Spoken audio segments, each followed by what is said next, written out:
Quel livre tu recommandes pour essayer de comprendre l'histoire de la Chine? Question de Cédric Beau. Il a dit hier qu'on reviendrait dessus.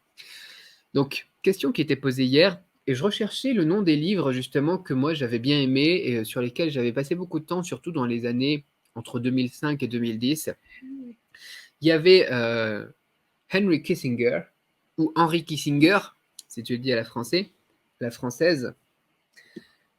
Pas de souci, ça c'est la limite pour les enfants. C'est le problème de moi, c'est pas de Ouais, moi. non, il n'y a pas de souci. Voilà. Henry Kissinger, déjà, les livres qu'il a écrits, Henry Kissinger, vous pouvez tous les lire. C'est vraiment de l'or en barre. C'est de la culture distillée, un petit peu vulgarisée aussi, accessible à tous. C'est vraiment pas mal. C'est plein d'anecdotes aussi de sa vie, de lui en tant que diplomate. Tu vois, et c'est passionnant. C'est passionnant. Du coup, ouais, de la Chine de Henry Kissinger, je recommande. Et après, je recherchais d'autres livres que j'avais pu voir par le passé. Donc, à l'époque, j'avais demandé conseil à Sylvain, que vous avez pu voir parfois sur la chaîne, qui m'a redonné donc quelques recommandations que je ne vois plus ici. Donc, je vais retourner là-dessus. Mais on avait aussi Simone Leigh, qui est aussi une valeur sûre. Donc, vous pouvez aller regarder aussi Simone Leigh, donc Simone Leys, donc Simon, Simone, Simon. Simon. Simon. Simon Leys. Simonleys. Et alors lui, voilà, il a fait donc les essais sur la Chine qui sont très très intéressants. Ensuite, qu'est-ce que vous avez? Ah, celui-là, j'avais eu l'occasion de le lire aussi. Donc, Histoire de la Chine de René Grousseau, Groussot. Là aussi, ça va vraiment des origines jusqu'au début de la Seconde Guerre mondiale. Je crois que c'est le sous-titre, hein, tu vois.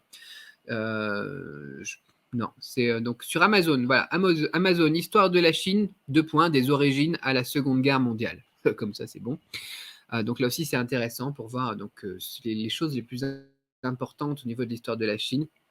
Il nous recommande aussi les dynasties Qing et Han, Histoire générale de la Chine, 221 avant JC, jusqu'à moins 220 après JC. Donc là, celui-là, je ne l'ai pas lu. Donc je ne saurais pas le recommander. Qu'est-ce qu'il y a d'autre? La civilisation de la Chine classique par Vadim et Daniel Eliseff, ou un truc comme ça. Je vous remettrai les titres des livres lors du replay, quand les petites vidéos seront découpées dans quelques jours.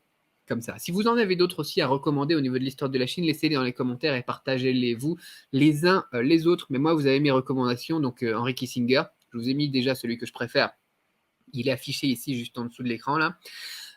Simon Leys, une valeur sûre aussi. Et ensuite, on va dire l'histoire de la Chine de René Grousseau. C'est déjà une bonne base pour commencer. Et surtout, ce qui est intéressant dans ces trucs-là, notamment Henry Kissinger, ce que j'aime beaucoup, c'est qu'il va aller travailler sur l'histoire d'il y a 2000 ans et comment est-ce que ça impacte la culture et l'histoire d'aujourd'hui.